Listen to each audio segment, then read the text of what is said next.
প্রথমে আমরা আমাদের ল্যানে আইপি বসিয়ে নেব। আমাদের রাউটারের আইপি 192.168.11 ডট আমরা আপাতত 250 বসিয়ে কাজ চালিয়ে নিচ্ছি, কারণ এই রাউটারগুলোতে আইপি সাধারণত 192.168.11.254 বা 253 থাকে। আর এখান থেকে ল্যাঙ্গুয়েজ চেঞ্জ করে নিতে পারবো আমরা। ইংলিশ, চাইনিজে থাকলে চাইনিজ থেকে ইংলিশে করে নেব, করে ইউজার নেম পাসওয়ার্ডের জায়গায় অ্যাডমিন বসিয়ে নেব। বাকি কনফিগারেশন ভিতরে ঢুকে আমরা সেট করে নেব। আমরা ইজি সেট আপে যেয়ে আমাদের নেটওয়ার্ক সহজেই যারা আমরা হটস্পট কনফিগার করব এপি মোডে সেট করে নিলেই হয়ে যাবে। এখানে চেঞ্জ করার তেমন কিছু নেই। এখানে আমরা আমাদের ওয়াইফাইয়ের নাম দিব, আপাতত আমি চেঞ্জ করছি না।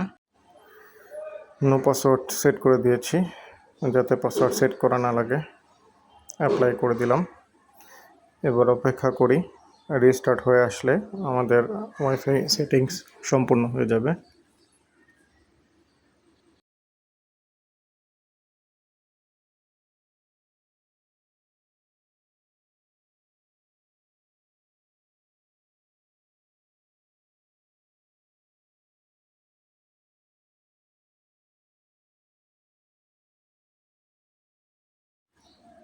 আমাদের ওয়াইফাই রিস্টার্ট হয়ে অন হয়ে গেছে, ওয়াইফাইয়ের নাম চেঞ্জ আছে। আর পাসওয়ার্ড যেহেতু আমরা বসাইনি, সেক্ষেত্রে কোনো পাসওয়ার্ড নেই, কারণ হটস্পটের জন্য সবাই পাসওয়ার্ড বন্ধ করেই রাখে, কোনো পাসওয়ার্ড দেওয়া থাকে না। এবার আমরা চাইলে আবার নতুন করে বাকি সেটিংগুলো দেখে নিতে পারবো। যদি কারো পাসওয়ার্ড দরকার পড়ে এখান থেকে সেট করে নেওয়া যাবে। অ্যাডভান্সে কিছু সেটিংস আছে, এগুলো আপনার ইচ্ছা মতো সেট করে নেবেন। এখানে ব্যান্ডউইথের একটা সেটিংস আছে, এটা অলে দিয়ে সেট করে নেওয়া যায়, এতে সব ব্যান্ডউইথের একটা সেটিংস নিয়ে নেবে। বাকি যা যা দরকার পড়ে আপনারা দেখে সেট করে নেবেন।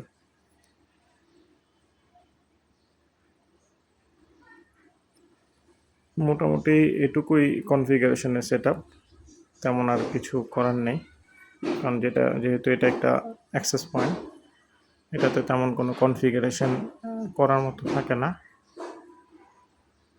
এখানে আমরা যেহেতু এপি মোডে সেট করেছি, তাই ডিএসসিপি ডিজেবল আছে। চাইলে অ্যাডমিন প্যানেল পাসওয়ার্ড চেঞ্জ করে নেওয়া যাবে।